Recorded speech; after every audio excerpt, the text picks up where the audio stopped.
Maligayang pagbabalik mga kasolid, Japanese Master Naoya Inoue kinumpirma na ang kanyang laban kontra Murodjun Akhmadaliev sa bansang Japan. Gervonta Tank Davies hinatulan na, talo sa laban kontra Rogue. Nadamay pa itong si Canelo Alvarez at talo rin pala ito sa laban kontra dito kay Lara. Pero bago yan mga kasolid, palike at pa-share naman ang ating video para sa ating unang balita. Floyd Mayweather Jr. Tila wala nang pakialam sa kanyang dating alaga na si Gervonta Tank Davies dahil nga sa akin nasasangkutan nito ang kontrobersiya. Iyan nga yan naging desisyon ng mga hurado sa laban nitong si Tank Davies kontra dito kay Lamont Rhodes, na kung saan makikita natin mga kasolid na talagang napaluhod itong si Gervonta Tank Davies. At ayon nga sa review mga kasolid ay clean shot talaga ang tumama dito sa malapit sa mata ni Gervonta Tank Davies, at ito nga ang naging dahilan kung bakit napaluhod itong si Tangke, at hindi nga ang sinasabi nitong grease na tumulo sa kanyang mata. Bumelta naman si kamahalang Turki Alalshik. Matatanda natin sinabihan ito ni Tank Davies na wala nga daw alam sa boxing itong si kamahalan At pagkatapos nga ng laban ni Tank Davies kay Lamont Rhodes ay kagad nag-pause itong si Turki Alalshik. Heto nga yan mga kasolid, ayon nga kay kamahalan no knockdown, at ang mukha nga nitong si referee Willis ang nakapostura.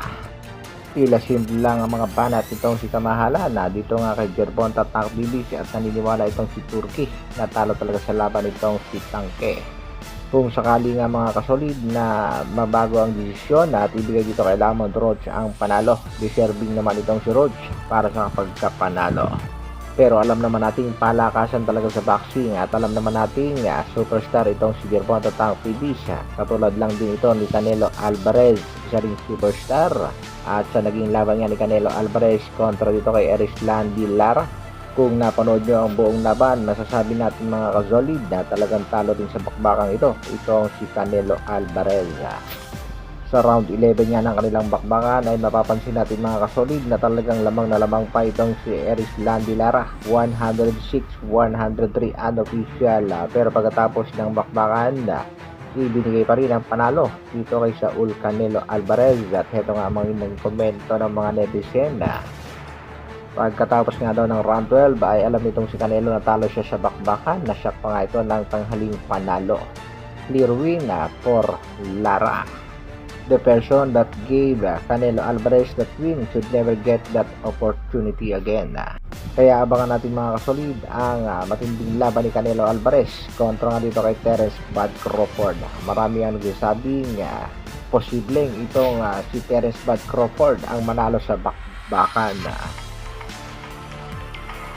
Sa kabilang balita naman mga kasolid, Japanese Master Naoya Inoue kinumpirma na nga sa kanyang latest interview na lalabanan na itong si Murodjun Akhmadaliev ang kanyang WBA mandatory. Iyan nga ay posibleng ganapin sa bansang Japan na ngayong buwan ng September. Malabo niya ng labanan ang dalawang mandatory na parehas Boy Atraz, Sam Goodman at Alan David Pitas. Pero lalabanan muna ni Naoya Inoue ngayong buwan ng Mayo itong si Ramon Cardenas sa bansang Amerika. Latest update sa angas ng Pinas, at sa mga nagtatanong kung sino ba ang talagang sunod na makakalaban ng ating pambato, sa kasalukuyan wala pang kumpirmasyon. Kaya abangan lang natin ang mga update sa Team Casimiro, at maganda nga sana mga kasolid makasa ang bakbakan Casimiro kontra Luis Pantera Meri. Suportahan lang natin mga kasolid whatever decision ang gagawin ang kampo nitong si Casimiro. Hanggang dito na lang muna mga kasolid. Maraming salamat sa patuloy na pagsuporta at panonood. Mabuhay Dr. Alvin Vlogs.